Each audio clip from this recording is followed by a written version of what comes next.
자, 그리고 오늘 주목되는 인물이 또 있습니다. 잠시 후인 11시부터 선거의 여왕으로 불렸던 박근혜 전 대통령이 부친인 박정희 전 대통령의 생가를 시작으로 모친 유경수 여사의 충북 옥천 생가까지 잇따라 방문하면서 그 이목이 집중되고 있습니다.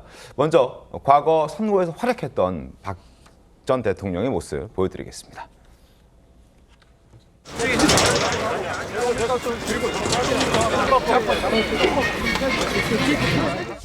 그동안 국민 여러분께 지은 죄를 진심으로 참회하면서 오늘부터 이곳 천막에서 새로운 한나라당의 길을 설계하고자 합니다.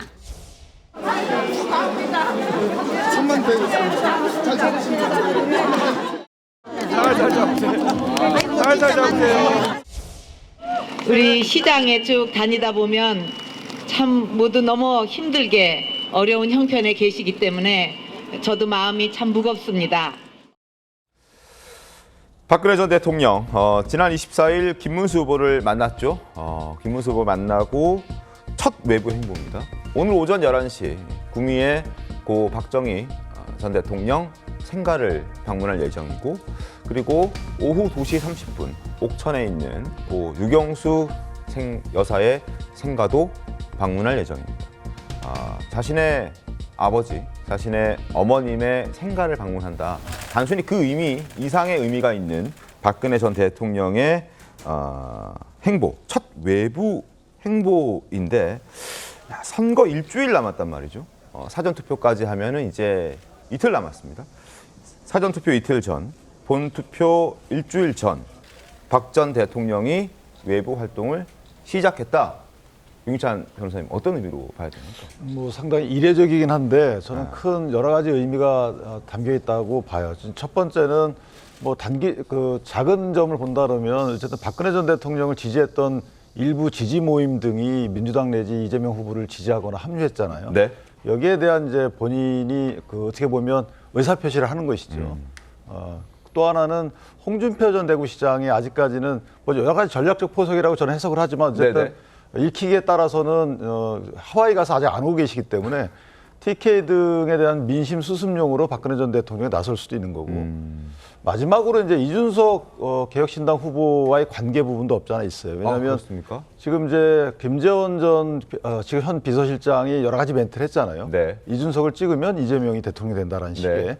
결국 이제 삼자구도하에 단일화에 나서지 않은 이준석 후보 입장에서 보면 박근혜 전 대통령이 대구 등에서 끼칠 수 있는 영향력을 고려할 때 사실 본인의 예상되는 득표율이 많이 떨어질 수가 있는 것이죠. 그러니까 박근혜 전 대통령이 나서가지고 저렇게 행보하는 것 자체가 사실은 이제 단일화를 호소하는 것으로 비춰질 수가 있어요. 왜냐하면 승리 방정식은 단일화가 제일 앞서 있는 거기 때문에, 그렇다면 저것이 인위적인 단일화가 안 된다. 이준석 후보가 결단해낸 단일화가 안 된다 그러면 유권자들이 나서서 단일화 효과가 있는 여러 가지 선택을 해달라라는 암묵적인 행보로 읽힐 가능성이 있기 때문에 저는 세 가지 측면에서 굉장히 의미가 깊고 아마 이것이 유권자들한테 끼치는 영향이 꽤 클 것이다. 특히나 부울경 내지 TK에서는 상당히 이제 의미 있는 결과로 이어지지 않을까라고 생각합니다. 김성열 대변인님, 지금 박근혜 전 대통령의 첫 외부 활동에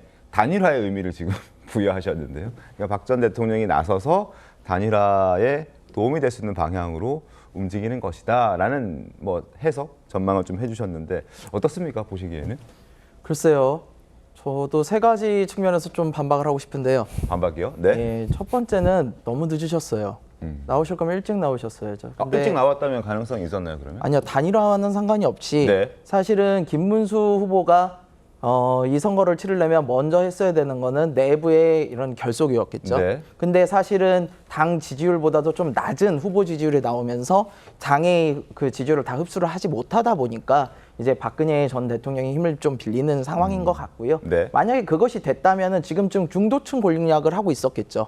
근데 지금 선거 사전투표까지 따르면 이틀 남은 시점에 중도층 공략을 한창 해야 될 시점에 오히려 자기 집토끼들 지금 관리를 하는 상황이거든요. 기존의 지지층들. 네, 그렇습니다. 그래서 굉장히 좀 늦은 타이밍이 아닌가. 그래서 영향력이 그렇게 많이 끼칠 것 같다라는 생각은 들지 않고요. 두 번째로는 이 박근혜 대통령이 단일화를 의미하면서 나오셨을 거라고 생각하지는 않아요. 예, 박근혜 전 대통령은 나라를 위해서 생각을 하셨던 분이시잖아요. 네. 그렇다면 지금 나라를 위해서 이준석이라는 후보가 과연 김문수 후보 밑으로 들어가서 정치개혁이라든가 세대교체라든가 이런 명분을 다 버리고 가는 것을 과연 원하실까? 저는 그렇게 보지 않아요. 예, 그렇기 때문에 그런 단일화에 대한 부분을 이야기하시는 건 아니다. 이런 생각이 들고요. 마지막은 저희는 계속 말씀드리지만 단일화는 이거는 단순히 이준석 개인에 대한 이야기가 아닙니다. 지금 그리고 국민의힘이 이야기하는 단일화는 포장만 단일화지 사실상 후보 사퇴 협박이에요. 저희는 그렇게 받아들이고 있습니다. 근데 이런 부분에 있어서 과연 어떤 국민들이 좋게 보실 것인가 이런 생각을 좀 합니다.